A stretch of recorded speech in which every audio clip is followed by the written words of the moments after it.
tak berlagu dah. Rindu dengan Ustaz dah, Ustaz. Allah Rindu Allah. dengan Ustaz. Rindu. Datuk sihat Alhamdulillah. 72 umur Ustaz. Oh ya, tak pemuda lagi tu. Okey. InsyaAllah. Okay. Dah, please. Boleh terus. Okey, para penonton yang hormati sekalian ya. Assalamualaikum warahmatullahi wabarakatuh. Alhamdulillahirabbil alamin wassalatu wassalamu ala asyrafil anbiya'i wal mursalin sayyidina Muhammadin wa ala alihi washabbihi ajma'in. Subhanaka la ilma lana illa ma 'allamtana innaka antal alimul hakim wa la haula wa la quwwata illa billahil aliyil azim. Qala rabbi shrah li sadri wa yassir li amri wa hlul 'uqdatam min lisani yafqahu qawli, amma ba'd. Penonton yang hormati sekalian ya, malam ni kita bertemu lagi. Tiap-tiap malam kita bertemu pukul 9.30, 9 suku, dan 9.30 ni biasanya kita ke udara terus 9.30. InsyaAllah bila Ramadan bermula nanti tuan-tuan, kita bermula pukul 10 malam selepas tarawih dan kita akan berakhir pukul 11 malam insyaAllah. Tuan-tuan dan puan, saya ingatkan lagi Ramadan pada 23 hari bulan. 23 hari bulan malam tu dah mula tarawih dah. InsyaAllah kita mula pukul 10 sampai pukul 11. Dan kita mempunyai tetamu-tetamu yang telah kita bariskan. Alhamdulillah. Sampailah penghujung bulan April ini, kita sudah mempunyai tetamu-tetamu yang telah kita bariskan. Tetamu-tetamu seperti tetamu pada malam ini, tuan-tuan dan puan. Ya. Tetamu-tetamu yang terkenal. Orang semua banyak minat kepada mereka. Dan diharapkan minat ini insyaAllah bukan minat kepada tetamu.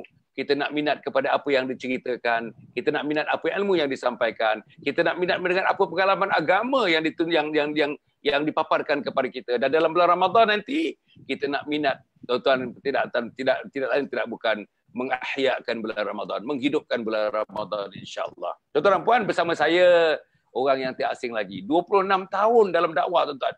26 tahun. Tuan-tuan bayangkan kalau bayi lahir masa tu umur 1 bulan, sekarang bayi itu sudah berumur 26 tahun.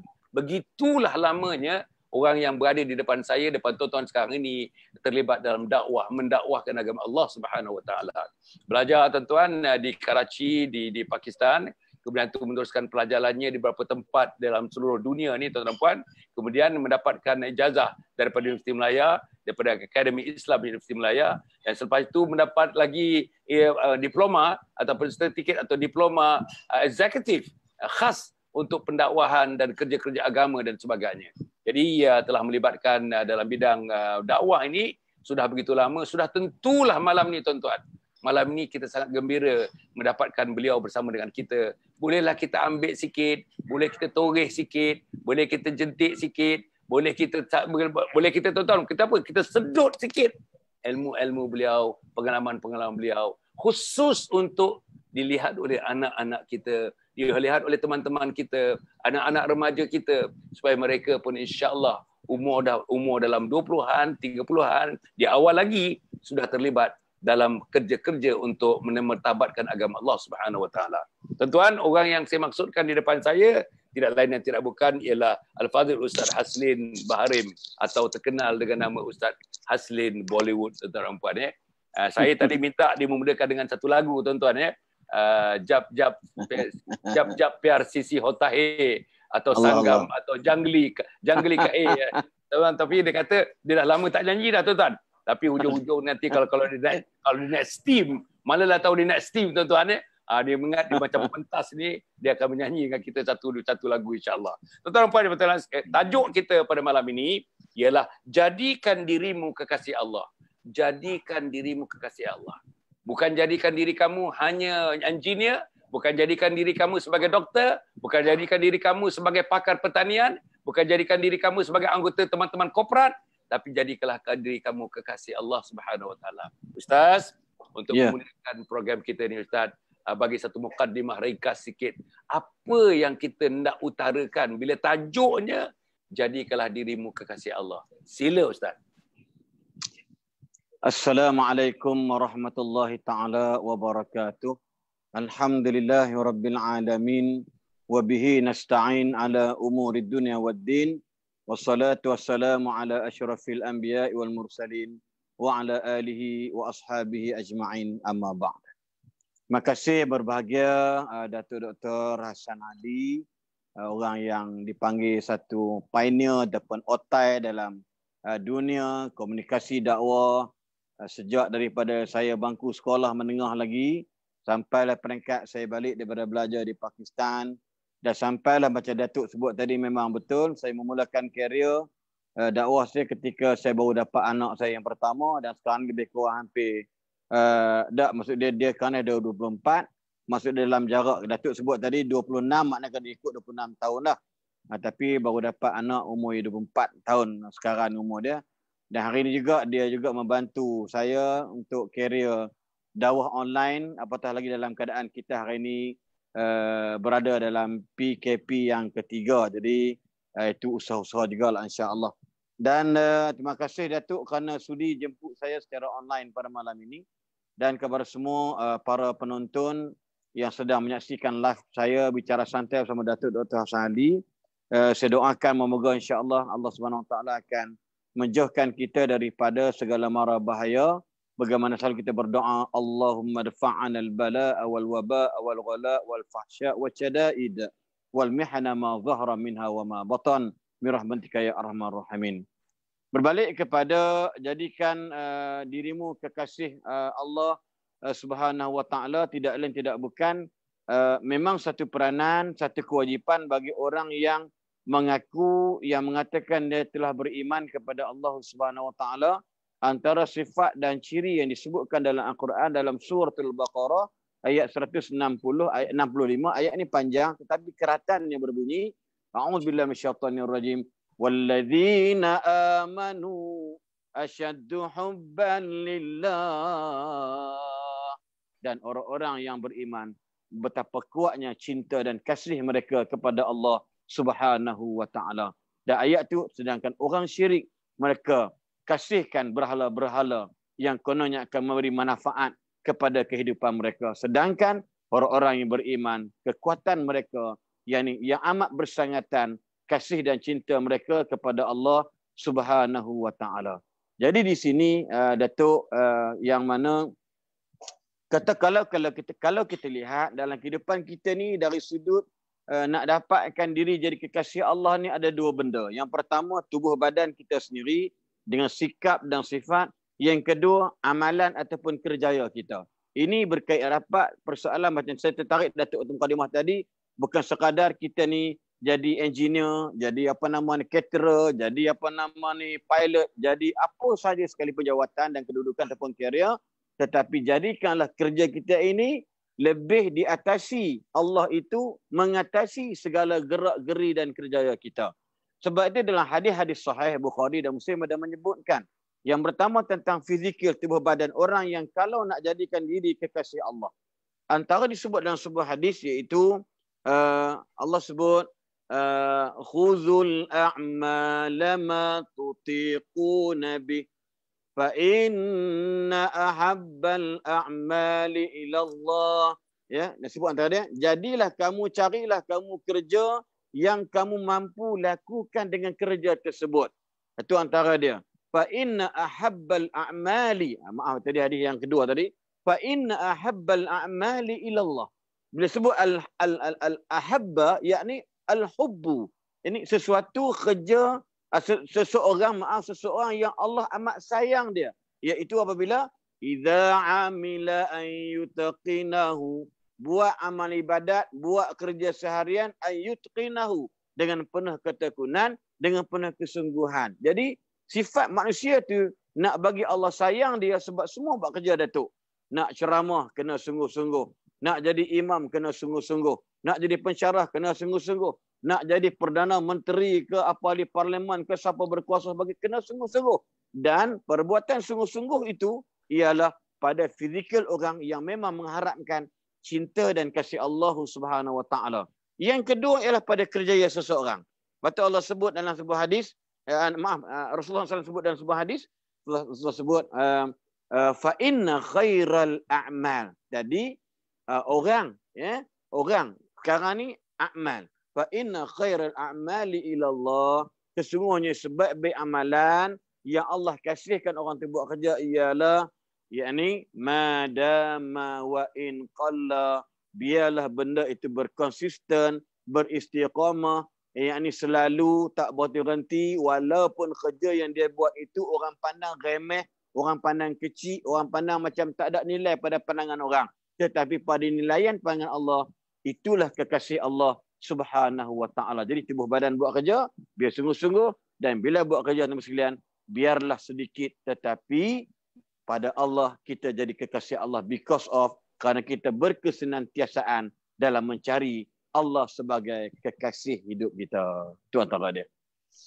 Allah, Alhamdulillah.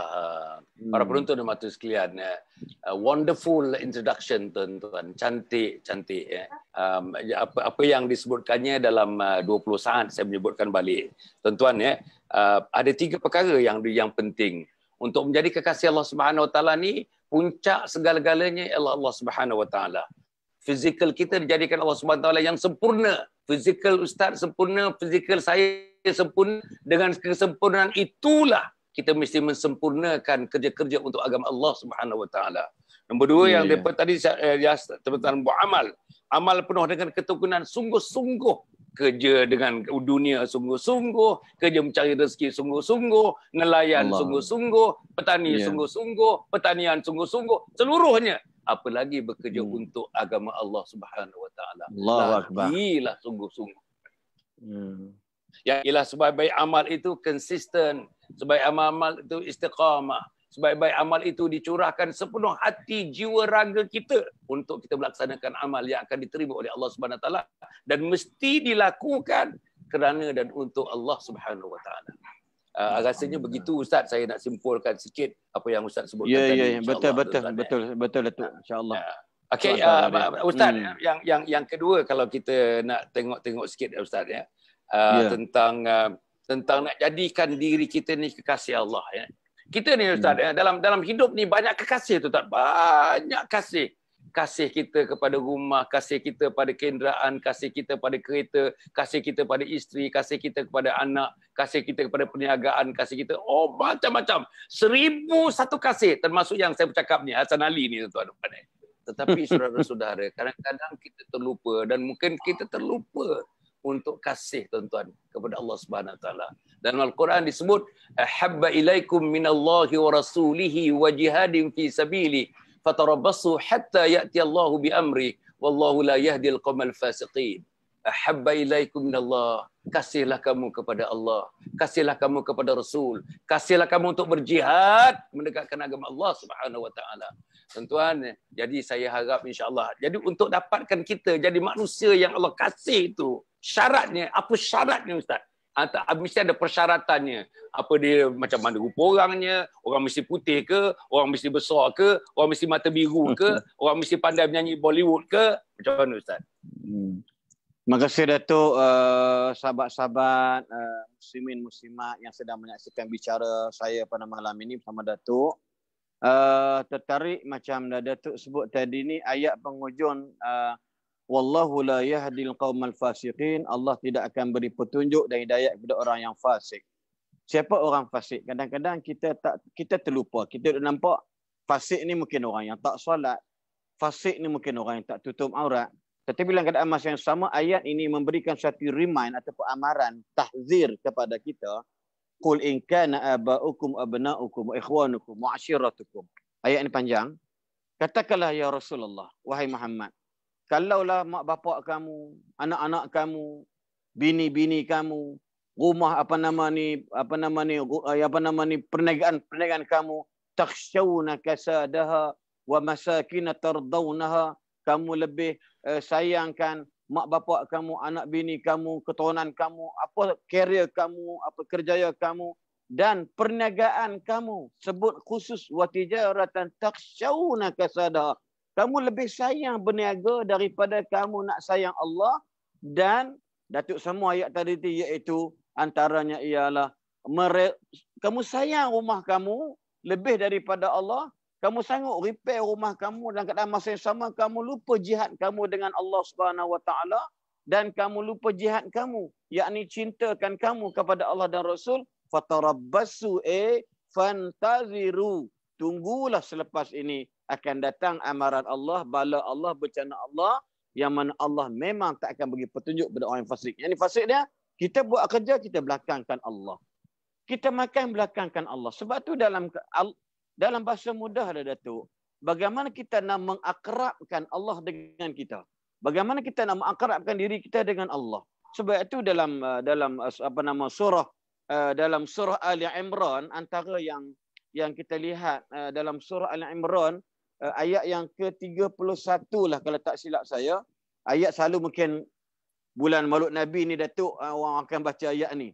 Iaitu antaranya a'udzubillahi minasyaitonirrajim, iaitu qul in kuntum tuhibbunallah fattabi'uni yuhibbukumullah wa yaghfir lakum dhunubakum.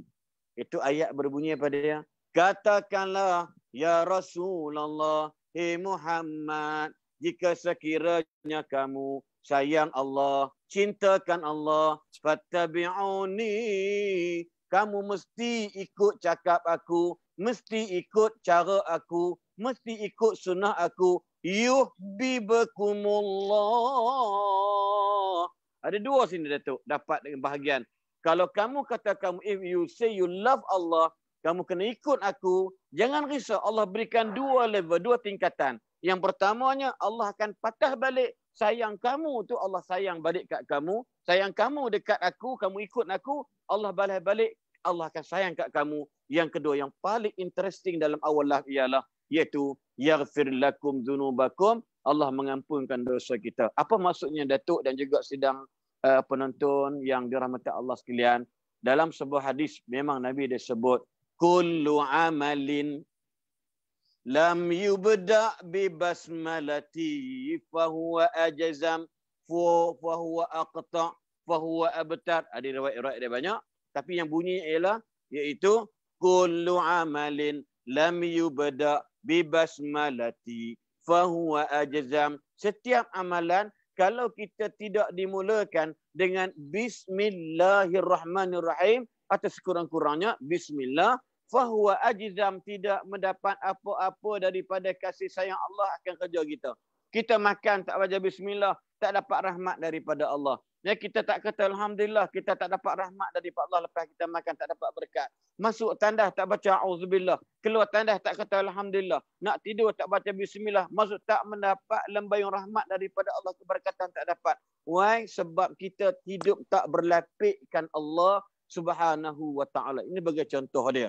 Sebab itu Datuk dan juga sahabat-sahabat para penonton sekalian, ayat ini nak bagi kita surah Al-Imran ni bagi kat kita bahwasanya kalau kita sayang Allah, Muhammad, kamu pesan kat umat kamu, kalau korang sayang Allah, kena ikut kamu. So maksud sini ialah kita tak akan jadi manusia yang jahat dalam kerja Datuk, tak akan jadi golongan-golongan yang zalim orang Datuk, tak akan jadi pemimpin yang tidak amanah Datuk, tak akan jadi pengarah yang makan rasuah, yakni orang yang korupsi dan sebagainya Datuk, kerana kalau jika sekiranya kita buat kerja berlapikkan Allah Subhanahu wa taala. Sebab itu kalau kita pergi mana-mana pun insya-Allah, maka dalam bahasa mudah kita akan sentiasa dikasihi oleh Allah Subhanahu wa taala. Inilah yang Datuk sebut ayat tadi pun, dan saya tambah sedikit lebih kurang nak mencerita menggambarkan ialah bila kita buat kerja, ikutlah sunnah Rasulullah sallallahu alaihi wasallam. Kenapa Datuk kita pakai seluar kaki kanan? Kenapa Datuk kita lucutkan seluar kaki kiri? Kenapa kita pakai selipar kasut kaki kanan dulu? Kenapa nak pecat, nak buang kasut kaki kiri? Semuanya adalah kerana amalan itu datang daripada kekasih Allah Subhanahu wa taala. So kalau kita follow kekasih Ar-Rabb Al-Jalil, maka sudah pastinya dua kita dapat. Allah balik cinta Allah kepada kita. Yang very very interesting ialah Allah akan ampunkan dosa-dosa kita semua. Wallahu alam Datuk. Okey, Ustaz, saya nak beralih pula kepada satu segi lagi Ustaz ya. Boleh tak kita nak kasih kepada Allah Subhanahu Wa Taala ni meninggalkan satu lagi portion kasih kita. Misalnya dalam kita punya syahadatain, asyhadu an la Hmm. ilaha illallah wa asyhadu anna Muhammadar Rasulullah. Ustaz tadi dah sebut banyak kali di hujungnya. Mesti ikut sunnah Nabi Muhammad sallallahu alaihi wasallam. Boleh Ya. tak seorang muslim itu hanya asyhadu an la ilaha illallah tapi tidak ada asyhadu anna Muhammadar Rasulullah, asyhadu anna Muhammadar Rasulullah. Sebab Ustaz, ada fenomena berlaku legat dalam negara kita ni, orang tolak ni. Tolak hadis. Artinya macam tolak Nabi. Tak lebih kurangnya hanya nak berpandu kepada Quran, kepada Allah Subhanahu Wa Taala. Jadi tuan-tuan Abdul Ustaz, dalam kita nak kasih kepada Allah ni, boleh tak kita menolak untuk kasih kepada Allah, tidak kita mengasihi kekasih daripada kekasih Allah Subhanahu Wa Taala, makhluk yang diciptanya, yang paling disayangi ialah Nabi Muhammad sallallahu alaihi wasallam. Boleh tak hanya kita satu portion saja meninggal satu portion yang lain? Boleh tak Ustaz? Kita tak lengkap keislaman kita melainkan dengan 2 kalimah syahadah. Tidak lengkap buat selama-lamanya. Takkan lengkap. Orang-orang jahiliah dulu bila kita dalam Quran sebut wala in sa'altahum man khalaqas samawati wal ard la yaqulunna Allah. Kalau kamu tanya mereka Muhammad, siapa yang menciptakan langit dan bumi? Orang jahiliah akan jawab. Orang Quraisy akan jawab. Golongan musyrikin akan jawab. La yaqulunna Allah. Allah sahaja yang mencipta segala. Tetapi mereka tetap tidak beriman dengan aku. Mereka tetap tak Islam because kerana mereka menafikan kamu wahai Muhammad sebagai utusan aku, kata Allah Subhanahu Wa Taala. Itu maksud dia tidak sempurna, yakni kalau kita hanya kalimah syahadatun. Kalimah syahadatain tak buat syahadatun, hanya Allah sahaja Tuhan, tetapi ikutan kita tidak ada pedoman. Memang kita tak nafikan Datuk, sejak di akhir-akhir ini wujud golongan-golongan pluralisme, labelisme, atau kita panggil golongan-golongan Jahmiyah ataupun Jabariyah, golongan-golongan Mu'tazilah, adalah macam-macam nama-nama yang kita duk risau hari ini berlaku sejak akhir-akhir ini, kerana mereka ini adalah golongan-golongan anti hadis. Kita tak nafikan. Di Malaysia ni pun mungkin terkenal dulu, dia pun dah tidak ada atas muka bumi ini, hanya beriman dengan Al-Quran dan menolak hadis. Masalah kali ini anak-anak muda terikut-ikut. Ada orang kata aqimis salata li dzikri, dirikan solat hanya sekadar mengingatkan aku sahaja. Jadi physically atau practically dia tak buat. Sebab apa? Sebab tak suruh pun rokok macam mana, dan Quran tak ada. Ini tengok. Jadi kalau golongan-golongan yang nak mengambil jalan mudah to be success, tapi dia shortcut to be success. Nak ambil jalan yang pendek nak berjaya, nak beriman pada Allah. Dan dia kata semayang sebenarnya tak ada dalam Quran. Dia suruh ingat aja Allah. Aqimis salata li dzikri. Ini golongan-golongan yang mereka memahami hanya kita beriman dengan Quran tanpa mengikut panduan Rasulullah sallallahu alaihi wasallam. Ini berlaku dan golongan-golongan yang kita lihat, mereka orang perempuan boleh jadi imam kepada makmumnya, bercampur-campur lelaki perempuan dan sebagainya, kerana akibat daripada kesongsangan kehidupan mereka yang tidak berwala atau berpandukan kepada Rasulullah sallallahu alaihi wasallam. Itu antara, dan kita tak nak video Malaysia pun mungkin dah ramai dah banyak.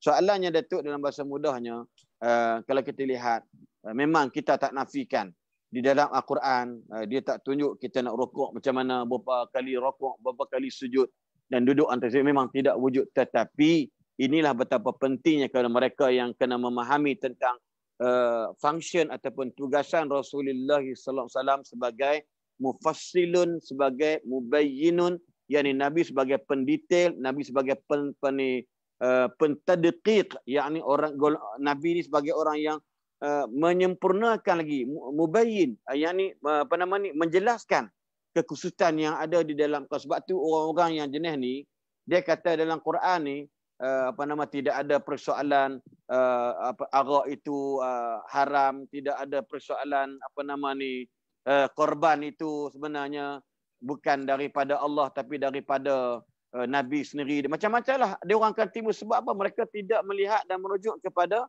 kerasulan Nabi kita Muhammad sallallahu alaihi wasallam.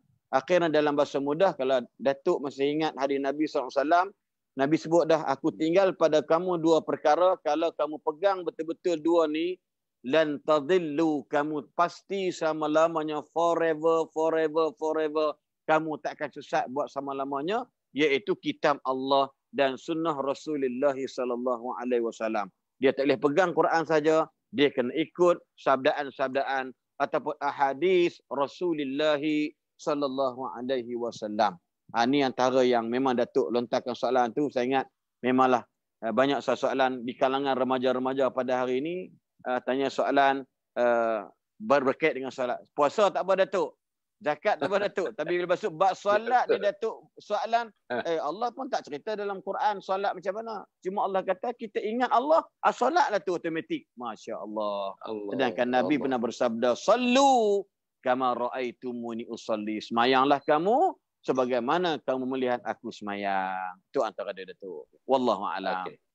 Okey Ustaz.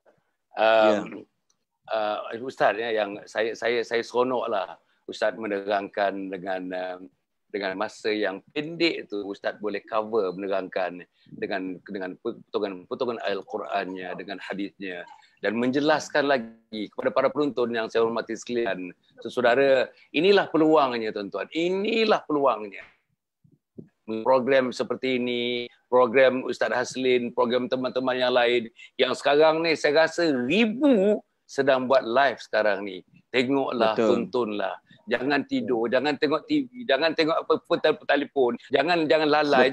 Inilah masanya. Masa tuan-tuan sedang berada kita dalam sekarang sebulan 3 hari dah PKP ni tuan-tuan. Kalau kita masih lagi lalai-lalai, masih lagi tidur-tidur, masih lagi baring-baring, masih lagi buka peti ais, ambil barang-barang, ambil makanan, baring balik, tidur balik, sembahyang tidak, apa pun tidak, tuan-tuan.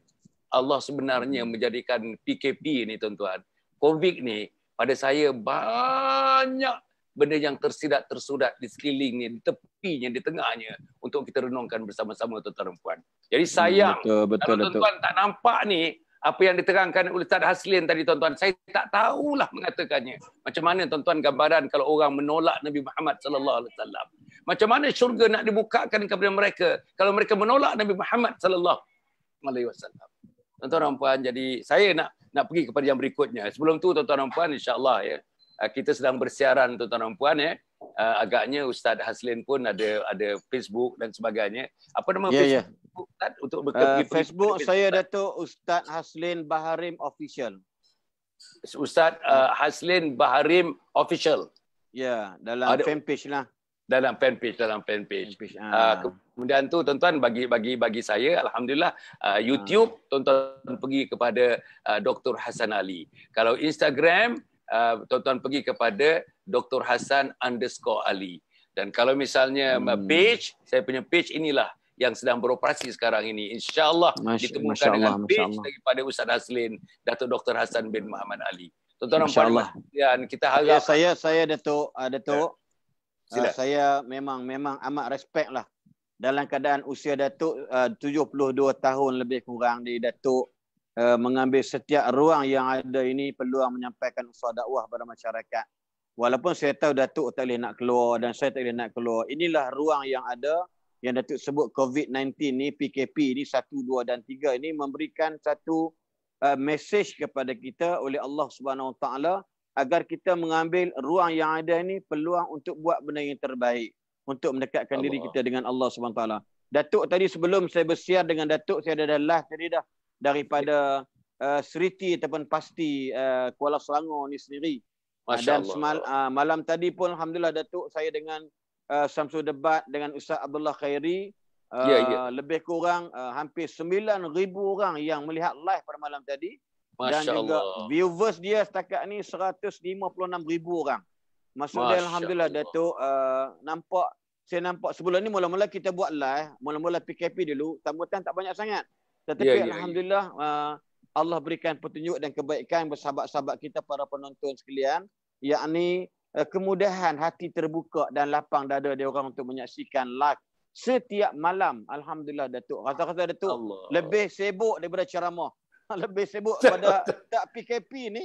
Ni besok pagi, besok insya-Allah hari Senin saya dengan Datuk Dr. Zarif dan hari Selasa pagi dengan TMB HQ, malam pula dengan daripada Datuk Seri Mahdi dengan UiTM, dengan Uniza, dengan Unimas.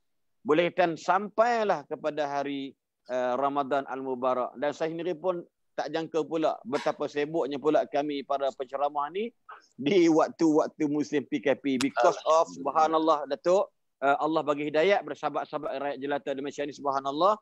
Termasuk artis-artis baru ni, Syuk Raja Lawak, Atu Raja Lawak Pulau Zero, dan ramai lagi mereka berminat untuk berlive bersama ceramah-ceramah yang tersohor di negara kita, Datuk. Kenapa? Kita yakin inilah kekuasaan Allah.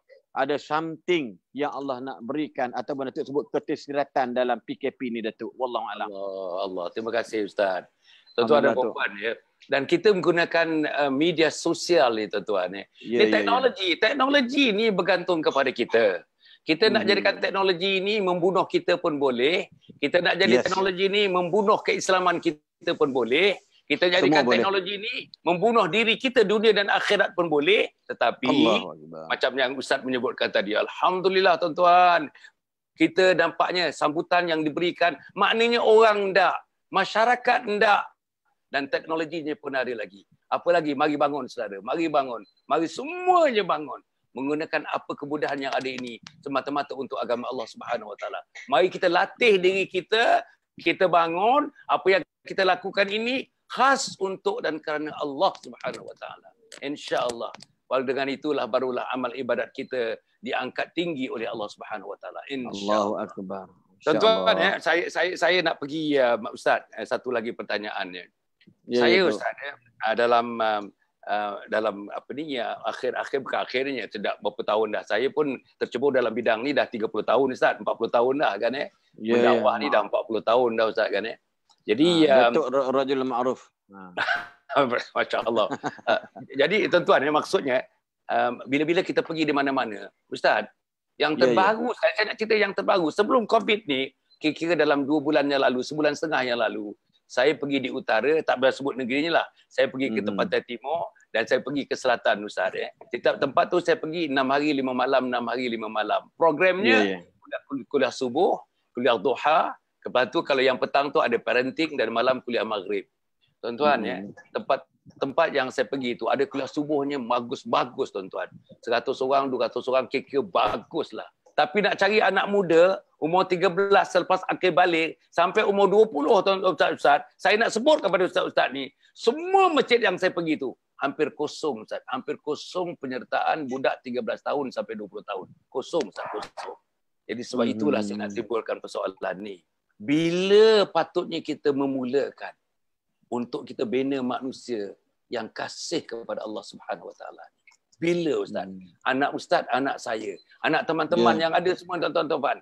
Ada yang umur 18 tak boleh baca Quran. Yang ikut sama camp saya Ustaz. Saya buat 40 tahun sama camp Ustaz. Tak boleh baca. Sekolah rendah, sekolah menengah, sampai ke universiti, pusat pengajian tinggi pun tak boleh baca Quran Ustaz. Doa-doa iftitah tak boleh baca Ustaz. Tasyahud akhir tak boleh baca Ustaz. Jadi macam mana Ustaz? Bila masa yang paling sesuai untuk kita membina insan-insan yang disebut sebagai kekasih Allah Subhanahu Wa Taala? Sila Ustaz. Allahu akbar. Kita dengar apa yang Datuk cakap tadi pun memang agak bukan agak lah, memang amat-amat menggerunkan. Kalau jilul Quran makin hari makin terhapus dalam kehidupan masyarakat anak-anak muda pada hari ini. Inilah sebagaimana dan Datuk pun selalu sebut, saya ingat macam-macam motivasi Datuk tentang serangan-serangan pemikiran masyarakat barat kepada masyarakat Islam itu sendiri dengan keadaan kita panggil seksnya, smoke-nya, skrinnya, macam-macam lah, food dia, fun dia, pakaian dia dan sebagainya. Maka inilah yang menyebabkan pada hari ini kalau Datuk lihat sendiri pun memang kita tak nafikan. Sebab tu Allah pun sebut dalam Quran, orang muda ni fityatun amanu, golongan remaja, golongan pemuda-pemudi ni kalau dia mula beriman kepada Allah, subhanallah. Saya ingat Imam Al-Ghazali pun ada merungkaikan antaranya, jika ingin kamu melihat masa depan negaramu, lihatlah anak muda hari ini. Jika anda ingin melihat masa depan negara kamu hebat tak hebat, tengoklah anak muda pada hari ini. Ni Datuk, saya pun terang Datuk, anak saya baru 7 orang Datuk. Anak saya baru 7 orang. Yang sulung umur 20 berapa? 24. Yang sulung 24 ni depan mata depan saya Datuk. Yang sulung Allah. nombor 1 24, yang kecil dia makan jagung, popcorn, bukan popcorn ni. Ada orang hadiah, ada orang sedekah hadiah jagung 1 guni, agih-agih kat jiran dia dah buat apa nama masak margarin lah, gula, susu macam-macam lah.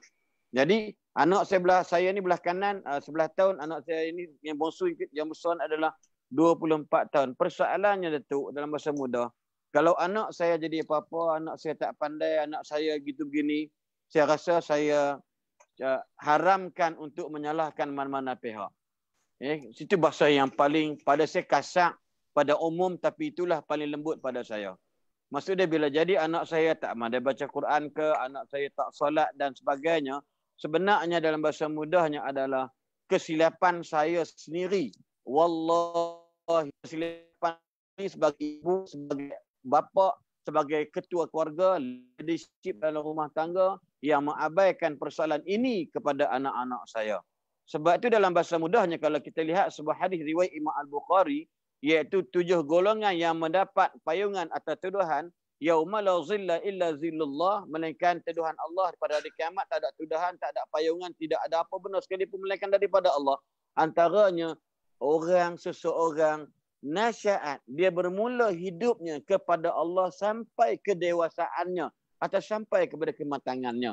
Jadi dalam bab ini, dalam bahasa mudah, yang pertama Datuk tak lain tak bukan institusi keluarga saya Datuk, masya-Allah. Siapalah saya nak berbincang buat parenting skill whatever ni, kita pun ambil poin-poin Datuk Hasan Lali, Datuk Fadilah Kamsah dan sebagainya untuk cerita buat keluarga ni. Saya ulang balik, benda ini baik buruk adalah daripada keluarga itu sendiri. Saya pernah satu seminar Jais dulu Datuk, lama dah masa anak jadi imam di Kuala Sangor dulu. Seminar ni di Skincan tak silap saya, tapi di Pasir Panjang. Pasir Panjang Datuk tahu lah Pasir Panjang. Ada satu ibu ni, tajuk dia ni pula agak orang kata apa, agak ni sikitlah. Tajuknya suamiku suamimu. Tajuk dia begitu. Jadi adalah pro and con di kalangan orang politik, suruh ubah sikit tajuk tu macam dia kata suamiku suamimu ni maksud dia bukanlah perampas kan, maksud kita berkongsi. Cuma tajuk hari tu tanya tentang masalah sosial ataupun masalah budaya anak-anak pada hari ni. Ada satu ibu ni dia kata apa? Dia marah kerajaan, dia marah berita, dia marah TV, dia marah hiburan artis dan sebagainya. Kenapa anak dia sekarang ni dia jadikan anak dia, jaga anak dia sekian-sekian, tetapi anak dia hari ni menjadi salah seorang penagih dadah Datuk. Ini contoh dia. Jadi dia kata inilah akibat ni, inilah pihak pemerintah dia salah belakalah. Lalu saya tanya dekat dia, makcik ni ibu ni, makcik ataupun kak ataupun puan, puan duduk kampung apa? Contohlah kampung Sungai Sirih. Datuk tahulah kampung Sungai Sirih kan. Tapi ini cerita bukan Sungai Sirih, ini contoh saya bagi tahu. Kampung Gulang-Gulang. Saya tanya dekat ibu, kakak, adakah anak kakak umur berapa? Dia kata lebih kurang 19 tahun. Okey. Adakah satu kampung tu budak-budak 19 tahun tu jadi penagih dadah macam anak puan? Dia diam Datuk. Kan kadang-kadang hikmah ni orang tanya kita soalan, jangan jawab dengan jawapan tapi jawab dengan soalan biar dia faham sendiri. Maksud daripada dia, adakah ibu ataupun puan, anak ibu tadi 19 tahun, adakah satu kampung tu semua jadi macam anak ibu? Dia kata tidaklah macam itu. Sebenarnya ibu, dalam bab menyalahkan orang, sebenarnya anak kita betul tak betul, belajarlah kita menyalahkan diri kita terlebih dahulu. Saya kata begini Datuk dan sahabat-sahabat para penonton sekalian, dalam bahasa mudah, sebab tu dalam sebuah hadis yang disebut oleh Nabi SAW, Nabi kata, Al-mar'u ala dini khalilihi. Seseorang itu di atas agama kawannya. Falyanzur ahadukum man yukhalil. Maka wajiblah mak ayah melihat siapakah rakan atau kawan bagi anak-anaknya. Dalam rumah kita jaga dah cantik, dalam rumah kita tarbiyah dah menarik, tapi kita tak ambil tahu siapa kawan dia orang. Maka ini faktor dari sudut tuan-tuan, ada yang Datuk, maka tak runsinglah Datuk kalaulah ada di masjid itu, mungkin adalah macam-macam contoh dia macam saya bicara ada anak-anak muda depan saya, budak-budak muda remaja depan saya tanya dia, mana ayah awak? Dia tanya soalan pertama, ni awak, dia ramai dah jah 5, dia kata 5 dan sebagainya. Awak mari, ni siapa? Ni kawan saya. Satu kampung. Mana ayah awak, ada tak? Dia kata ayah ada belakang. Ayah dia angkat tangan Datuk. Dia kata, bang, Abang Haji, kekalkan budak ni kawan kepada anak Tuan Haji. Sebab anak dia menjadi orang yang boleh membawa anak Haji mari masjid. Allah. Ini faktor antara faktor. Sebab itu dalam bab ni kadang-kadang kita perasan Datuk, tolong jangan perasan kita ni hebat dalam mendidik anak-anak. Sekadar dalam rumah aja. Sekadar zahir pandangan mata kita sahaja. Sebab itu almarhum Dr. Abdullah Nasir Alwan dalam kitabnya Tarbiyatul Aulad fil Islam, mendidik anak menurut cara Islam, dalam bahasa yang saya dah buat lagu lah Datuk. Apa dia bunyi dia? Cemburu ilah ketika mana anakmu tiada di depan matamu. Cemburu ilah di ketika mana anakmu tiada di depan matamu. Kita tengok hari ini berapa ramai yang ambil tahu. Sebab tu kalau Datuk tanya dekat bapa-bapa yang Datuk buat kuliah kat mana, Pantai Timur ke, Pantai Barat ke, Pantai Dalam dan sebagainya, bagi contoh dia, tanya dia orang, mana anak-anak kita? Sebab tu tak boleh salah anak-anak, kena salah kita ni. Pasal apa dah besar payah Ustaz? Pasal apa payah? Sebab tu ada kata-kata hikmah, didiklah anakmu sebelum tapak tangannya sama besar dengan tapak tanganmu. Kalau dah sama besar Datuk, kita tampak dia, silap kita kena nampak balik. Maksud didik anak dalam bahasa mudah ialah daripada kecil. Ni kadang-kadang kita pergi surau masjid, kita pergi seorang, anak kecil lagi. Ini contoh dia, kita tak risau anak perempuan, anak lelaki kita ni. Sebab mereka kebanyakan mereka mencari, mereka keluar, tak macam anak perempuan. Mungkin agak terbatas dari segi solehah anak perempuan macam isteri kita, keterbatasan tu ada, dia tak boleh keluar semena-mena macam anak lelaki dan sebagainya. Maka daripada sini ada ni Datuk dan juga penonton sekalian, jangan salah, don't blame anybody. Kita kena blame diri kita sendiri Datuk. Sebab tu apa yang berlaku, ini anak kamu buat salah, kamu nak marah JKK, kamu nak salah MPKK, kamu nak salah wakil rakyat. Ini apa benda ni? Anak kamu yang hasil keluar daripada celah kangkang kamu sendiri, kamu nak salahkan orang lain. Sebab tu Osman Awang dalam sajak mengatakan, wahai anak-anakku, putihmu putih wajah Nabi. Maksud dia, yang mengotorkan kita sebenarnya bukan budak tu. Bukan orang lain. Kita sendiri yang silap dari sudut. Bukan mengandung, tapi sudut kita mengendong anak-anak kita yang sebenarnya. Ini antara Datuk yang mungkin nak mahu Datuk. Saya pun tak nak panjang-panjang sangat. Sebab Datuk memang dalam kepala Datuk ni memang buat parenting skill ni, subhanallah. Mana tak bolehlah nak saya memang panjang-panjang. Cuma saya ambil kiasan-kiasan kata para sahabat, kiasan-kiasan kata para bagus. Itu antara dia. So, cuma satu benda Datuk, insya-Allah. Yang keduanya, dari sudut siapa pemimpin di dalam masjid tu sendiri. Itu penting juga Datuk. Ya. Kalau Datuk tengok, tak silap saya lah maklumat saya dapat, masjid di Bukit Jelutur, mungkin Datuk boleh tengok, tengok. Ya. Kalau Datuk tengok masjid di Temerloh Jaya, di Temerloh di Pahang. Betul. Kenapa subuhnya hebat Datuk? Bukan orang tua-tua Datuk, penuh dengan anak-anak muda. Betul. Sebab kepimpinan leadership di dalam masjid itu mengambil peranan yang cukup besar. Kalaulah leadership ambil tahu, dekat masjid Bukit Jelutur ni, dah lah orang kaya-kaya Datuk. Rumah mahal berjuta Datuk. Takat saya duduk Kuala Selangor ni, sampai kesedah dalam beli Datuk rumah berjuta. Duduk Kuala Selangor je lah. Pondok Buruk, Usang dan sebagainya. Jadi, dia orang adakan hadiah Datuk. Rughbah. Masih satu skim galakan. Siapa di kalangan remaja, bawah 21 tahun yang datang subuh, tak miss 40 hari, subuh dan sekian, akan dapat hadiah laptop, akan dapat hadiah. Maksud dia satu galakan. Dan bukan duit masjid pun. Ini duit daripada somebody yang memang maybe dia the special entrepreneur dalam hidup dia, orang usahawan yang kaya sebagainya. Dia sanggup buat keluar dalam 4,000. Masya Allah. Dalam bahasa hadiah ni, budak-budak remaja ni Datuk, dalam bahasa mudah ni, kalau kamu nak jauhkan daripada rasa hasad dengki dengan orang, rasa tak puas hati, dia kata auha'is sadr, daripada sesak nafas dada ni, kamu kena rajinlah bagi hadiah dekat orang. InsyaAllah akan hilang rasa orang kena cemburu, rasa sakit hati dengan orang.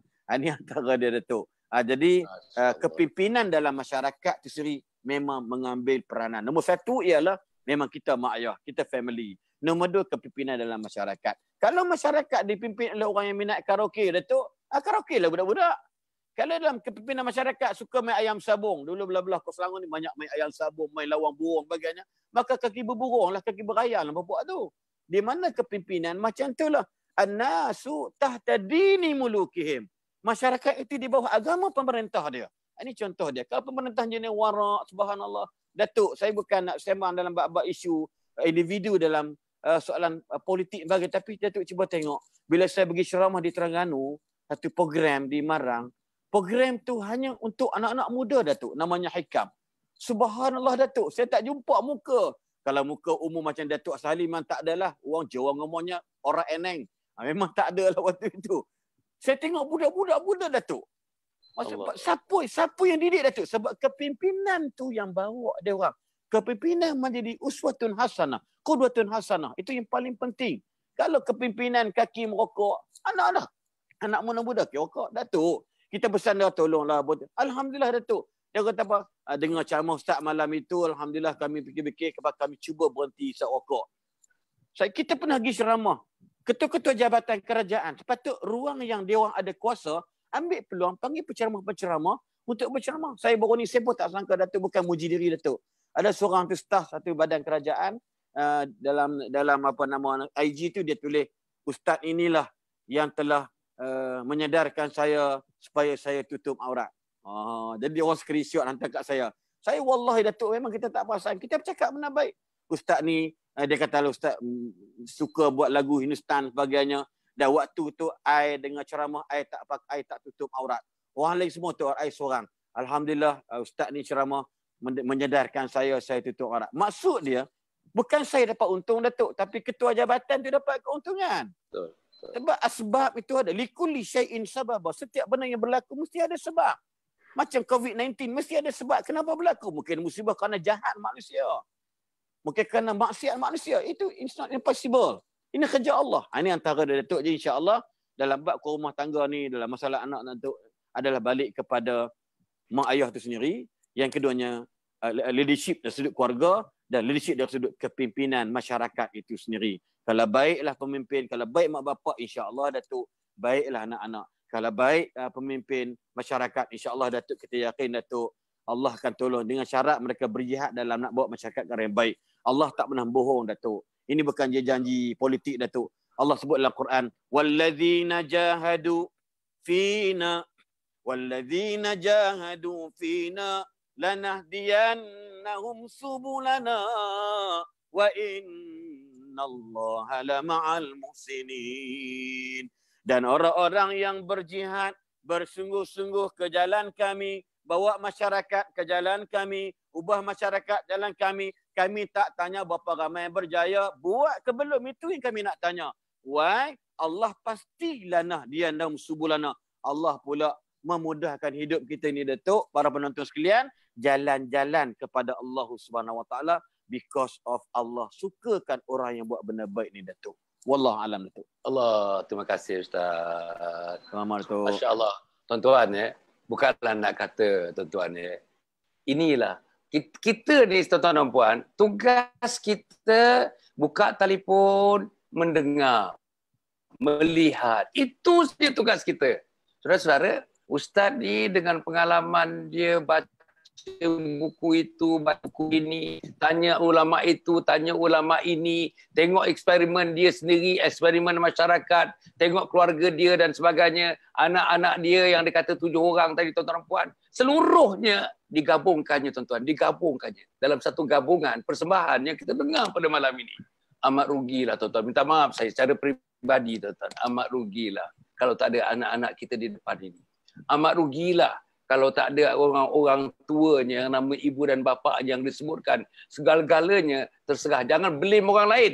Jangan blame orang lain. Sebagai ayah, I have got to blame my own self. As mother, my wife has got to blame herself.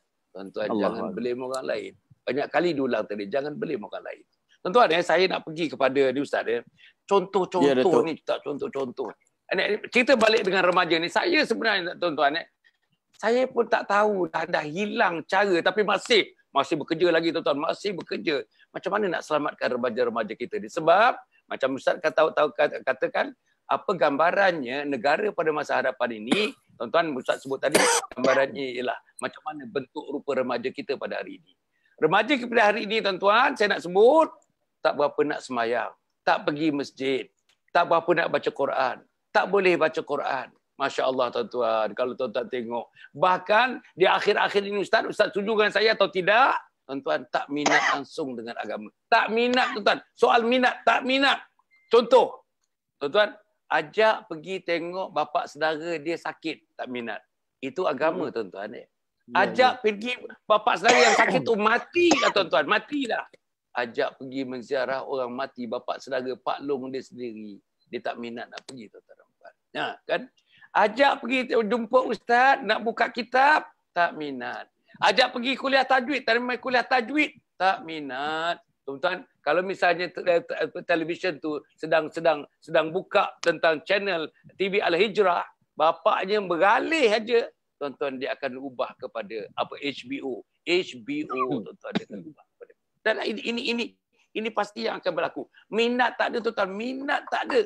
Bila minat tak ada ni tuan-tuan, amalan pun tidak akan diikuti, tindakan tidak akan ada, tata laku pun tidak ada sebab minat tu tidak ada. Nah, saya nak sebut tuan-tuan, macam mana zaman Nabi Muhammad sallallahu alaihi wasallam. Tuan-tuan kita kena tengok macam mana anak-anak kita kebanyakan di bawah umur 12-13 tahun. Saya ambil contoh tuan-tuan. Ali karramallahu wajhah, tuan-tuan berjuang dalam Islam, masuk Islam 8 tahun. 8 tahun umurnya tuan-tuan. Kemudian tu kita nak sebut misalnya Arqam bin Abi Arqam, tempat Nabi dan para sahabat tuan-tuan mengaji di rumah dia, menciptakan Islam di rumah dia. Berapa tahun umur Arqam bin Arqam? 12 tahun. Kemudian tu tuan-tuan Ja'far bin Abu Talib, tuan-tuan 18 tahun. Kemudian tu tuan-tuan Zaid bin Thabit 11 tahun. Tuan-tuan saya nak sebut bila Nabi Muhammad sallallahu alaihi wasallam memeriksa barisan tentera yang nak berjuang tuan-tuan. Anak-anak yang namanya Abdullah bin Mas'ud, Abdullah bin Umar yang muda-muda kecil-kecil tuan-tuan. Bila Nabi memeriksa barisan padang mereka melompat tuan-tuan. Mereka melompat supaya tinggi mereka sama dengan soldaru-soldaru yang lain. Tuan-tuan, kalau begitulah ceritanya di mana anak kita. Anak kita semayang pun tak lepas. Kawan ni berjuang tuan-tuan, berjuang di medan jihad. Kawan ni berjuang di medan jihad, terbunuh di medan jihad. Saudara-saudara, Tuan Ustaz, macam mana kita nak masukkan semangat ni Ustaz?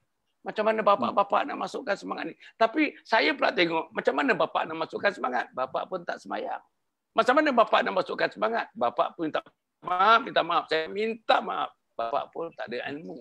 Macam mana bapak nak masukkan semangat? Bapak pun tak ada amal. Macam mana nak masukkan semangat? Mak pun sama, abang pun sama. Tuan-tuan, Ustaz, cuba Ustaz tengok sikit macam mana jalan keluarnya. Bantu saya Ustaz untuk cari jalan keluar ini. Sila Ustaz. Terima kasih Datuk, tuan-tuan, sahabat-sahabat, para penonton yang dirahmati Allah sekalian. Berbalik kepada yang saya sebut tadi ni, pada sebelum Datuk bertanya tadi ni, yang pertama kita tidak nafikan perlakuan ataupun apa saja yang ada pada kita hari ini, sama ada baik, sama ada buruk, sama ada benar ataupun sama ada bohong dan sebagainya, berbalik kepada diri kita sendiri. Sebab tu dalam bahasa mudah, kalau kita buat benda tak elok, dia tak akan pergi kepada orang lain, sebenarnya kesan kepada diri kita sendiri. Kalau kita buat benda baik, tak bagi orang lain, sebenarnya akan dapat kebaikan untuk diri kita sendiri. Sebab tu dalam ayat Al-Quran ada disebutkan dalam surah Az-Zukhruf, kata saya dah ayat 36, Allah Subhanahu wa taala menyebutkan a'udzubillahi minasyaitonir rajim, wa man ya'shu 'an dzikrir rahman nuqayyid lahu syaitanan fahuwa lahu qarin. Wa man ya'shu 'an dzikrir rahman nuqayyid lahu syaitana fahuwa lahu qarin. Dan sesiapa, man ni makna nakirah, siapa-siapa sekalipun, kalau mencari kehidupan dia dengan keadaan dia jauh daripada mengingati Ar-Rahman. Kenapa tak sebut zikrir rahim? Kenapa sebut zikrir rahman? Sebab Rahman ataupun Ar-Rahman ni sifat Allah, daripada sifat-sifat Allah yang cukup hebat, yakni bermakna Ar-Rahman ni ialah Allah Maha Pemurah. Sebab itu dalam bahasa mudah, kalau orang fikir balik, ya, tak sepatutlah aku ni pergi buat benda tak betul. Aku ni orang Islam, tak sepatutnya aku buat benda yang jahat. Sebab Allah tetap berikan aku kurniaan rezeki. Betapa ramai yang pejabat-pejabat jawatan dia besar, atau dapat makan gaji, atau dapat kerja rezeki murah. Berapa ramai mereka berani meninggalkan solat. Berapa ramai mereka berani meninggalkan perintah yang diarahkan oleh Allah Subhanahu Wa Taala. Jadi Allah sebut dalam Quran, barang siapa hidup dalam keadaan macam ni, sedangkan mereka lupa Ar-Rahman, maka Allah akan pastikan, Allah akan fill in the blank. Itu dalam bahasanya isi macam jawapan peperiksaan lah tu. Maksudnya, nuqayyid lahu syaitanan, Allah akan jadikan, dudukkan dalam hati dia, jiwanya, syaitan sebagai ingatan yang sebenarnya. Syaitan sebagai teman dalam hidupnya. Fahuwa lahu qarin, fahuwa ni dhamir ya'udu ila syaitan, balik pada syaitan. Lahu tu pada orang yang lupa Allah Subhanahu Wa Taala.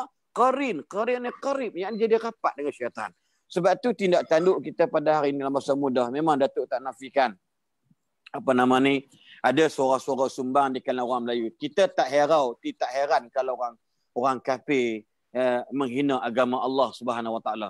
Saya sikit pun tak heran keadaan zaman pada hari ini. Cuma yang kita paling takut, paling pelik apabila orang Islam sendiri yang menghina Rasulullah sallallahu alaihi wasallam, orang Islam sendiri yang menghina agama Allah. Dia kata kita ni semayang ni, orang kafir tak semayang pun kaya raya Datuk. Rasa Datuk pernah dengar kalimah ni. Orang kafir pakaian tak tutup aurat pun lebih kaya daripada tengok dunia hari ni yang paling kaya sampai contohlah. Jadi kita ni semayang macam mana hidup kita? Ni contoh begitu. Jadi ada orang yang peringkat dia macam tu. Sebab di zaman Rasulullah sallallahu alaihi wasallam juga dalam hadis sahih, dan ayat ni membabitkan sababun nuzulil ayah, iaitu sahabat-sahabat dia pergi jumpa Nabi, ya Rasulullah, kita ni, kami tengok orang kaya ni, orang yang hebat ni, makin buat maksiat makin senang. Makin buat benda kaya makin senang, makin buat maksiat. Yang kita ni makin semayang, bila nak menang ni, bila nak berjaya ni, hidup macam ni susah bagiannya. Maka Nabi bersabda sallallahu alaihi wasallam, "Idza ra'aitallaha yu'ti 'abdan 'ala ma'asihi fa inna dzalika huwa istidrajun." Sahabat, kalau kamu tengok orang yang jenis kalau buat maksiat makin pula kaya raya dia, makin buat jahat makin senang dia, ketahuilah itu semua namanya istidraj. Yakni bila Allah mula meluat kita, maka Allah tak akan turun bala bencana. Datuk, Allah tak akan uji kita sebab bila Allah dah mula meluat kita atas muka bumi ini. Allah nak henyak kita cukup-cukup dalam kubur, Allah akan henyak kita, humban kita cukup-cukup dekat padang mahsyar nanti ni. Oleh itu kepada mak ayah, tolong ingat, ini amaran daripada Nabi sallallahu alaihi wasallam. Ada orang Datuk, minta Datuk kadang-kadang dia kata, agama ni anak-anak jangan masuk campur. Ni ada juga Datuk, ni susah juga Datuk. Pangkat tinggi, orang yang ada harta dan sebagainya, tak apalah. Saya you nak cerita hukum tak apa, tapi isteri saya ni memang I agree with her gitu. Saya setuju dengan cara dia. Datuk nampak tak? Dalam bahasa mudahnya, dia kata yang penting I ni solat pun so far okey, kira bagus lah ni kata dia. Isteri I tak solat tak apa, I tanggung dosa, I tak, bukan you tanggung, I tanggung ni. Dia nampak dosa dia tanggung, dia ingat macam tanggung kemucut ataupun daun lalang kot. Ni masalah orang kita Datuk. Sebab tu kita takut sahabat-sahabat sekalian, benda-benda macam ni sebagai kepimpinan rumah tangga, dalam bahasa mudahnya, cubalah kita bayangkan golongan manusia ataupun orang yang tidak ada sebagaimana adanya kita pada hari ini. Allah. Contoh dengan anak ni amanah Allah bagi. Bukan senang Datuk. Dalam surah Syura ayat 50 lebih tak silap saya kata, Allah sebut dalam Quran, ada orang yang Allah bagi kahwin, dapat anak laki semua. Ada orang yang Allah berikan bila kahwin dapat anak perempuan semua. Yang ketiga, ada orang kahwin, Allah bagi anak laki perempuan campur macam saya, 5 lelaki 2 perempuan. Dan yang paling menyayat hati ialah wa yaj'alu man yasha'u aqima innahu alimu qadir. Yang paling sedih Datuk, Allah uji pada dia. Ada orang kahwin dah begitu lama tapi sayang tak dapat zuriat daripada Allah. Tak dapat kurniaan zuriat daripada Allah SWT. So, sahabat-sahabat sekalian, jalan keluar tidak lain tak bukan ingat anak-anak ini adalah amanah daripada Allah Subhanahu Wa Taala. Kalau kita nak berjaya dunia dalam keadaan kita menghadapi ujian, examination, dalam keadaan kita habis belanja duit banyak buat mengaji, belajar sebagainya, ya nak kita nak bagi apa ni, nak naikkan kita sebagai orang yang berilmu pengetahuan, sama juga wajibnya macam kita buat untuk diri kita ni kepada anak-anak kita. Lepas tu kadang-kadang Datuk dalam bahasa mudah Datuk kita tak nafikan. Semua ni kena orang kata apa, datang hidayah ni datang daripada Allah Subhanahu Wa Taala. Itu kita tak nafikan Datuk. Kadang-kadang ada juga saya pernah jumpa Datuk, ialah kesedaran dia berumur pada umur 40-an. Ini pengalaman saya sendiri, dah meninggal dah orang tersebut. Allah. Allah. Lepas tu memang depa sosial, orang yang senang, orang yang berada. Zaman tu Datuk dalam tahun 80-an, tahun 90-an orang pakai BMW 5 siri ni kira hebatlah Datuk waktu itu.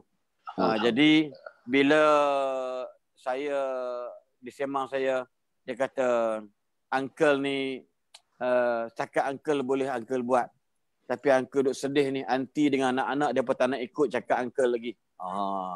Ada juga orang macam tu Datuk. Ni cerita kisah benar Datuk. Saya kata pak cik, saya kata hidayah ni milik Allah. Hidayah ni bukan milik pak cik. Hidayah milik Allah. Yang penting never give up. Kan? Never give up. Qul ya ibadiyalladzina asrafu la taqnatu min rahmatillah. Wahai hamba-hambaku yang melakukan kezaliman di muka bumi ini, jangan putus asa daripada rahmat Allah. Banyakkan berdoa kepada Allah. Saya tahu Datuk, orang yang kadang-kadang kita tegur dia, time masa dia tu muda lagi Datuk. Time waktu dia masih lagi sihat Datuk. Dan saya yakin Datuk, bukan kita doa Datuk, pengalaman-pengalaman kalau kita lihat, kita punya sahabat-sahabat, kita punya klien-klien kita ataupun audien-audien kita atau follower-follower kita, waktu sedar itu waktu mereka sakit tenat. Waktu sedar itu kadang-kadang mereka ni dirundung masalah. Sebagai contoh, ya, anak-anak bila besar, anak-anak dewasa, anak-anak tak balik rumah dia. Allah sengaja jadikan dalam bahasa mudah, wa man a'rada an dzikri fa inna lahu ma'isyatan dhanka. Orang-orang yang hidup mereka ni tidak ingat kepada Allah. Ini ayat ni memang jelas. Fa inna lahu ma'isyatan dhanka. Allah akan jadikan hidup mereka ni, di akhir hidup mereka ni sempit. Rasa sakit jiwa dengan keperangaian, dengan akhlak, dengan karakter anak-anak dan pasangan diorang ni. Allah tunjuk memang sakit jiwa diorang. Ini bagi contoh dia. Tambah-tambah pula dalam usia penghujung Allah berikan musibah, sakit, ujian sebagainya kerana Allah ni sayang dia juga. Allah nak hapuskan dosa atas muka bumi, biar kena seksa atas dunia, jangan kena seksa dekat alam kubur dan alam mahsyar. Tapi tengok apa anak-anak diorang buat. Anak-anak balik rumah Datuk macam tu sebut tadilah. Anak-anak tak faham agama, maka dia lepas tangan. Engkau jaga anak, jaga bapa, ayah, mak dan sebagainya. Jadi ini semua ni tak lain tak bukan adalah merupakan, maksud saya, pasti akan berlaku. Bukan doa Datuk tapi pasti akan berlaku kepada kita yang melangkahkan hidup kita daripada Allah Subhanahu Wa Taala. Rugi sebab anak-anak ini dalam bahasa mudahnya merupakan aset kita bila kita bertemu dengan Allah Subhanahu Wa Taala. Datuk, saya sendiri pun terus terang cakap Datuk, demi Allah, saya walaupun kita ni ustaz Datuk, penceramah bagainya, saya risau bila saya tak ada nanti persoalan. Ini saya, ini orang macam saya Datuk. Saya doa Datuk, saya tak pernah lepas ada 3 doa yang saya doa Datuk. Ini dalam solat saya. Sunat ke apa ke saya buat, iaitu Rabbana hablana min azwajina wa dhurriyyatina qurrata a'yun waj'alna lil muttaqina imama. Satu.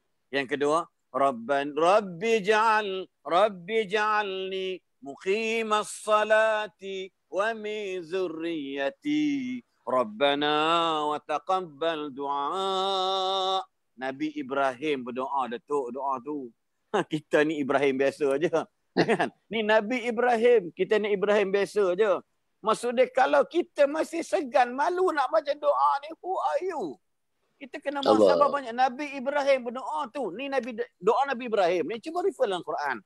Yang ketiga apa dia? Rabbana hablana min ladunka dzurriyyatan thayyibah. Ini doa Nabi. Hei Tuhan, berikanlah kepadaku dzurriyyatan thayyibatan. Berikanlah aku di sisimu ya Allah anak-anak yang thayyib, anak-anak yang baik. Innaka sami'ud du'a. Sesungguhnya engkau ya Allah Maha mendengar doa kami ya Allah. Itu 3 doa ni Datuk, insya-Allah dalam bahasa muda. Saya yakin Datuk kita doakan mak ayah kalau anak jadi macam tu, Allah berikan mereka kesedaran Datuk. Insya-Allah masa dalam bahasa orang putih kata tomorrow never die. Ni dalam bahasa James Bond kata ya, tomorrow never die. Ada harapan sebenarnya lagi kamu tak mati, insya-Allah ada peluang untuk kembali kepada Allah. Bermunajat ni Datuk. Sayang Datuk dalam PKP ni tu Datuk cakap tadi ada hikmah. Ya, PKP ada COVID ni ada hikmah. Maksud saya ialah mungkin Allah dah tahu berapa ramai sangat pun Datuk nak pergi solat berjemaah di masjid dan di surau. Macam tu sebut tadilah. Berapa ramai sangat. Tiba-tiba bila Jumaat menjadi tanda aras. Puak-puak ni mereka tak pergi mayang di masjid jemaah solat fardu, tapi masjid Jumaat mereka tak tinggal. Kesannya ialah ya Allah. Jadi dia rindu nak solat di masjid. Jadi mufti kita maaf kerana jadi menteri agama bagainya, ada ulama-ulama berperkara, solatlah berjemaah di rumah, insya-Allah. Keadaan darurat macam ni, maka sama pahalanya kita solat berjemaah di surau atau di masjid. Masya-Allah. Tapi malang dan sayang kalau kita mak bapak sebagai leader ketua keluarga tak ambil peluang ini untuk ajak anak-anak kita solat berjemaah. Satu kerugian yang besar. Berarti saya pesan anak saya, saya kata Datuk, bukan orang lain. Hak kita ustaz berceramah pun sama setiap hari bulan. Jadi rugi seorang ustaz berceramah kata tempat, tiba-tiba semayang nafsu-nafsi. Allah. Ini saya sebut. Aku semayang dulu, korang lambat. Tak, belajar sabar kerana jemaah ni. Nak latih. Solat jemaah ni, berjemaah ni payah Datuk. Bukan benda yang senang. Dalam rumah tangga, cuba tengok. Kadang-kadang kita masih semayang nafsu-nafsi.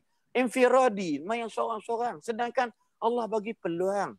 Ya, mungkin malu. Jangan bisikkan dalam bahasa kita, aku malu. Tak ada malu-malu. Sepatut malu dengan Allah, bukan malu dengan anak-anak. Bukan suruh baca surah Al-Baqarah, rakaat pertama 1 juzuk. Memang lebam lutut budak-budak tu berdiri. Ya, ini contoh dia. Baca faqra'u ma tayassara minal Quran. So, kita ambil peluang pada hari ini, berjemaah lah Datuk, insya-Allah. Kita kira kan. Jadi ambil peluang bagi tahu anak-anak. Abah ni banyak silap. Semalam Datuk, lepas tu saya bukan apa Datuk, bila anak saya semayang, dia baca Fatihah semua. Okey, dia kata mungkin saya boleh buat koreksi. Jadi kata, okey duduk. Isteri saya pun duduk sekali, anak 7. Kami 9 orang lah. 7 campur 2. Kita baca Fatihah seorang-seorang saya nak dengar. Jadi Masya Allah, saya rasa sebab lah Datuk. Kadang-kadang, ni kecil-kecil okey lah. Bila dah besar, besar belaka. Kita pun sibuk sangat lebih kurang. So macam satu keseronokan Allah bagi. Rasa very, very happiness dalam hidup kita ni. Bila baca Alung, baca Fatihah, dia baca. Ni, baca sikit. Baca macam ni. Kan? So semua anak-anak kita Alhamdulillah. Al-Fatihah dapat lepas. Saya ulang balik Datuk. Saya sebagai seorang penceramah pun, demi Allah, wallahi, kita risau dengan Fatihah anak-anak ni. Bagaimana kalau kita yang langsung tak didik dalam keadaan jadi leader untuk solat ataupun ajak anak solat ataupun suruh dia orang solat dan sebagainya Datuk. Wallah alam Datuk. Sekadar itu Datuk yang boleh saya bagi jawapan tu yang paling baik kepada Insya-Allah. Ustaz, alhamdulillah tuan-tuan dan puan-puan ya. Saya nak bagi tahu teman-teman saya semua Ustaz ya. Saya sedang mengusahakan Ustaz ya, atas nama fi sabilillah, atas nama non-profit making, atas nama sedekah jariah Ustaz. Saya sedang bangunkan ini Ustaz. Saya sedang berusaha untuk membangunkan ini Ustaz. Ini. Oh Masya Allah. Ini Ustaz, ini namanya Anjung Husnul Khatimah Tuan. Ini Anjung Husnul Khatimah yang akan dibangunkan di Batu 15 Sungai Semungkis Ustaz. Dalamnya di mana tu Semungkis? Sungai Semungkis Ulu Langat Ustaz, dekat dengan Kajang. Oh ya. Dekat dengan Kajang, dalam 20 minit daripada Kajang. Tanahnya 4.5 ekar. Saya dah beli tanah tu dan saya wakafkan tanah tu insya-Allah. Tanah tu atas nama Majlis Agama Islam Selangor, walaupun saya beli tanah tu Ustaz ya. Jadi diwakafkan atas tanah itulah nanti nak dibangunkan kompleks Anjung Husnul Khatimah. Dalam kompleks itu Ustaz, ada masjid Ustaz. Ada masjid boleh muatkan 1,000 orang masjid dalam kompleks tu. Itu Ustaz, tu masjid tu tengah-tengah tu masjid. Masya-Allah, masya-Allah. Tuan-tuan, Jadi dalam masjid itu tuan-tuan, nanti insya-Allah dekat sinilah tempatnya kita nak bina insan-insan. Apa guna Anjung Husnul Khatimah ni? Gunanya Ustaz, dalam pengalaman saya hidup ni, kebanyakan manusia mungkin termasuk saya Ustaz, umur 60, 70, 40, 50 tak bersedia lagi nak berjumpa dengan Allah Subhanahu Wa Taala. Sembayang tak bersedia lagi, ilmu tak bersedia lagi, amalan tak bersedia lagi. Ramai tak, kebanyakan majoriti Ustaz tak bersedia lagi. Ustaz, kita sekolah rendah kita ada pendidikan rendah. Sekolah menengah ada pendidikan menengah. Universiti ada pendidikan universiti. Sampai bekerja pun ada namanya tuan-tuan, namanya in-service training. Hantar keluar negara dan sebagainya untuk training. Tapi bila dah tua, dah pencen, tak ada tempat. Pendidikan hujung usia di Malaysia ni tak ada Ustaz. Inilah yang saya buat tuan-tuan. Tempat ini gunanya ialah untuk mendidik insan-insan. Yang 40 tahun, 50 tahun, 60 tahun, 70 tahun, dia datang ikut modul-modulnya Ustaz. Modul 1, modul 2, modul 3. Setiap modul 3 hari 2 malam, 3 hari 2 malam. Ini bukan old folks home. Bukan rumah orang tua-tua. Bukan dia sakit, mati dekat sini. Bukan Ustaz. Ini memberikan program-program kepada mereka. Datang 3 hari 2 malam, bila lapang pula, bila-bila datang lagi 3 hari 2 malam, 8 datang pula 3 hari 2 malam. Seluruh programnya Ustaz, secara berfasa-fasa, seluruhnya menjurus kepada mengapa dan bagaimana saya mesti mati dalam husnul khatimah. Sesuai Allahu Akbar. Allahumma khtim lana bi husnul khatimah wa la takhtim alaina bi su'il khatimah. Okey, ini Ustaz, ini. Jadi Ustaz, jadi kita nak nyerukan kepada teman-teman, harganya ni tanah ni 1 juta dah dibayar habis dah. Bangunan ni 12 juta Ustaz, 12 juta insya-Allah. Dan masjidnya dan tengah-tengah tu Ustaz ada bangunan panjang tengah-tengah tu dipanggil itu knowledge block ataupun blok ilmu. 15 fully aircon Ustaz. Fully aircon, bilik ceramah, bilik syarahan, tiap satunya boleh memuatkan 50 orang. Ada 15 bilik. Ini telah ditaja oleh satu orang Ustaz. Masjidnya pun sebahagian daripadanya sudah ditaja oleh satu orang Ustaz. InsyaAllah seluruhnya Ustaz, seluruhnya akan dibangunkan secara wakaf, secara zakat, secara fidyah, secara sedekah, secara infak, secara amal jariah dan fisabilillah. Inilah yang sedang diusahakan Ustaz, insya-Allah. Kita harap teman-teman insya-Allah. Untuk anak-anak Ustaz, untuk anak-anak pula ada modul khas untuk anak-anak. Kita nak jadikan anak-anak ni mesti anak yang soleh, anak yang solehah, yang akan mengkhidmati ibu dan ayah. Anak tak sembahyang tak boleh khidmat mak bapak. Anak yang tak pergi masjid tak boleh khidmat mak bapak. Anak yang tak jaga mak bapak tak boleh khidmat mak bapak. Inilah yang kita nak bina tuan-tuan. Inilah dia tempatnya pembinaannya insya-Allah. Tuan-tuan dalam pada itu Ustaz, saya ini ada buku Ustaz. Ini buku yang ke-41 saya tulis. Saya dah tulis 41. Masya-Allah. Khidmat ayah bonda. Nama buku ni Khidmati Ayah Bonda Hingga Akhir Hayat. Khidmati Ayah Bonda Hingga Akhir Hayat. Saya nak pujuk anak. Banyak perkataan-perkataan motivasi pujuk dekat sini. Selain daripada Al-Quran dan hadis yang saya ambil untuk pujuk anak. Mari jadi anak yang baik. Mari jadi anak yang saleh. Mari jadi anak yang salehah. Engkau khidmati mak dan ayah waktu sihat. Khidmati mak dan ayah waktu sakit ringan. Khidmati mak ayah waktu sakit berat. Khidmati mak ayah waktu sakratul maut. Khidmati mak ayah waktu dah jadi jenazah. Khidmati mak ayah dia sudah dikuburkan. Talkinkan, doakan. Dan khidmati ayah, jaga harta benda yang ditinggalkan. Jangan seksa nanti jenazah. Yang seksa roh yang berada di alam barzah.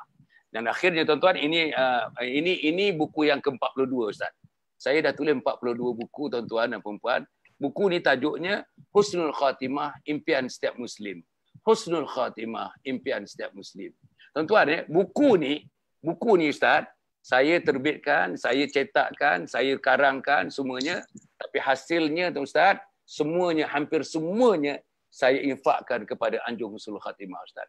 Itulah tuan-tuan saya punya kata orang yang akhir sekali dalam hidup saya ni. Mungkin saya akan mati pada bila-bila masa tuan-tuan. Tapi inilah yang akan diharapkan menerangkan kubur saya. Inilah yang akan memudahkan saya dibangunkan nanti untuk diletakkan di padang mahsyar. Dan inilah yang memudahkan saya berada di atas mizan. Inilah yang memudahkan saya berada di atas sirat. dan akhirnya Amin, dia amin. akan saya memasuki syurga Allah Subhanahu Wa Taala. Amin, Ustaz, yang amin. akhirnya saya nak menyebutkan, Ustaz tadi menyebut apa mak bapak. Ustaz sebut banyak kali mak bapak, pimpinan masyarakat, mak bapak, pimpinan komuniti, hatta pimpinan negeri dan pimpinan negara. Marilah tuan-tuan, mari kita sama-sama. Islam, mesti Islam. Mesti Islam. Tidak Islam sia-sia saja. Tidak Islam apa yang kita lakukan ini sebagai fata morgana. Apa yang kita lakukan macam ada nampak sesuatu, macam ada air, tapi tidak ada air di depannya. Itulah. Walladzina kafaru a'maluhum kasarabin biqi'ati yahsabu dham'anu ma'a hatta idza ja'ahu lam yajidhu syai'a wa wajadallaha 'indahu fawaffahu hisabah. Wallahu sari'ul hisab. Tuan-tuan, kita tak hendak amalan kita jadi fata morgana. Sebab itu saya nak mencadangkan tuan-tuan, nak mencadangkan. Jadi kalau rumah mulai daripada PKP COVID-19 ini, apa nak jadi rumah kita? Rumah kita ni madrasahkan, jadi madrasahkan rumah kita. Masjidkan rumah kita, suraukan rumah kita. Tuan-tuan, kita kena buat tuan-tuan. Dan kita nak jadi seluruh anggota rumah, terutamanya anak-anak kita ni, jadikan mereka God based, fikir God mentality, God bias, God mentality, God conscious. Tak ada cara lain dah. Inilah yang patut dilakukan. Saya ucapkan terima kasih kepada Ustaz Raslin. Terima kasih kepada yang menonton. Terima kasih saya ucapkan. Mudah-mudahan Ustaz. Datuk, apa nama skim wakaf tu pakai persegi ke macam mana tu? Ada lot. Okey, skim wakaf ni untuk dia wakaf ni untuk bangunan dengan tanah. Itu wakaf. Jadi kita bersama dengan Perbadanan Wakaf Selangor. Maknanya yang wakaf duitnya pergi pada Perbadanan Selangor, Perbadanan Wakaf Selangor, dan atas Perbadanan Wakaf Selangor lah nanti insya-Allah untuk membangunkan begitu. Jadi sandarannya ialah kepada wakaf Perbadanan Wakaf Selangor. Tapi insya-Allah, dan sebagainya itu yayasan saya, Yayasan Kebajikan Sabah. Itu pun dipantau rapi oleh Perbadanan Wakaf Selangor insya-Allah. Dan tuan-tuan insya-Allah dengan izin Allah Subhanahu Wa Taala tidak ada satu sen pun yang akan teres daripada bantuan, daripada infak apa yang tuan-tuan berikan kepada kami. Dan saya, tuan-tuan dan puan, insya-Allah dengan isteri, dengan anak-anak saya lakukan semata-mata untuk dan kerana Allah Subhanahu Wa Taala. Inilah tuan-tuan dan puan yang bakti Hasan Ali dalam dunia ini, tuan-tuan dan puan, insya-Allah apapun tuan-tuan akan menemui Allah dan saya pun akan menemui Allah Subhanahu Wa Taala. Matilah kita dalam keadaan akhir hayat kita, perkataan terakhir, baris terakhir, ayat terakhir, la ilaha illallah Muhammadur Rasulullah. Cukup setakat itu tuan-tuan. Terima kasih yang tak terhingga kepada Ustaz Raslin. Masih sama-sama Datuk. Bila-bila Ustaz lapang tuan-tuan. Kalau saya telefon Ustaz tu kalau lapang. Tuan-tuan boleh lah. Dalam bulan Ramadan ni kita mula pukul 10 sampai pukul 11. Bulan Ramadan. Okey. Datuk, kalau ada kelopongan dari segi penceramah dalam jam 10 anytime Datuk boleh call saya, insya-Allah boleh saya bersama dengan Datuk insya-Allah. Boleh. Tak ada masalah Datuk insya-Allah, boleh khidmat. Itu antara dia. Sebab Datuk sebut tadi pun Datuk kalau usia Datuk dalam 72 tahun boleh masa aktif, boleh memikir sahaja dengan dunia tanpa sepadan hari ini. Jadi pada saya malulah Datuk kalau saya tidak memberi sumbangan kebolehan yang ada pada saya diberikan oleh Allah untuk Datuk punya program dan sebagainya insya-Allah. Masih banyak Datuk. Terima kasih Ustaz, terima kasih Ustaz, terima kasih. Tuan-tuan dan puan yang mati sekalian, para penonton, jangan lupa pergilah kepada Facebook Ustaz Raslin. Mungkin saya rasa Facebook dia penuh dah tuan-tuan. Tengok dia punya supporters, dia punya followers, dia punya likers. Saya tak tahu berapa banyak lah tuan-tuan dan puan. Alhamdulillah. Tambah lagi tuan-tuan. Tambah lagi tuan-tuan dan puan. Dan pada masa yang sama insya-Allah tuan-tuan boleh pergi pada YouTube saya dan tuan-tuan pergi pada Instagram saya. Tuan-tuan boleh pergi juga kepada page saya untuk sama-sama kita mengetahui tentang Islam, hidup dalam Islam dan mati dalam Islam insya-Allah. Cukup setakat itu tuan-tuan. Sekali lagi bagi pihak para penonton yang ribuan yang berada bersama-sama menonton kita ni, kita ucapkan terima kasih yang tak terhingga kepada Ustaz Raslin dan janji dia tadi kalau ada masa, dia ada masa pukul 10, kalau tak ada siapa isi slot, dia akan dengan rela hati untuk mengisi slot itu. Saya tuan-tuan minta maaf Ustaz. Inilah kata-kata yang saya tunggu-tunggu daripada sahabat-sahabat. Nampaknya malam ini kata-kata ini terurai daripada mulut seorang sahabat. Sebenarnya tuan-tuan bukan senang nak uraikan perkataan macam itu. Aku ni, engkau pukul 10, kalau tak ada apa-apa, kau call aku datang. Engkau call aku akan tengok komputer aku tengok telefon aku akan sertai. Tuan-tuan, susah nak dapat jawapan macam itu, susah nak dapat offer itu. Terima kasih Ustaz, terima kasih. Sama-sama Datuk, insya-Allah. Aku qauli hadza wa astaghfirullahalazim li wa lakum wa lisairil muslimina wal muslimat. Innahu huwal ghafurur rahim. Wassalamualaikum warahmatullahi wabarakatuh. Waalaikumsalam warahmatullahi wabarakatuh.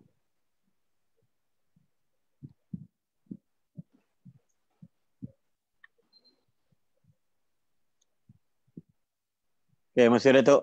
Terima kasih. Bye-bye. Macam mana nak apa ni? Off kan macam mana?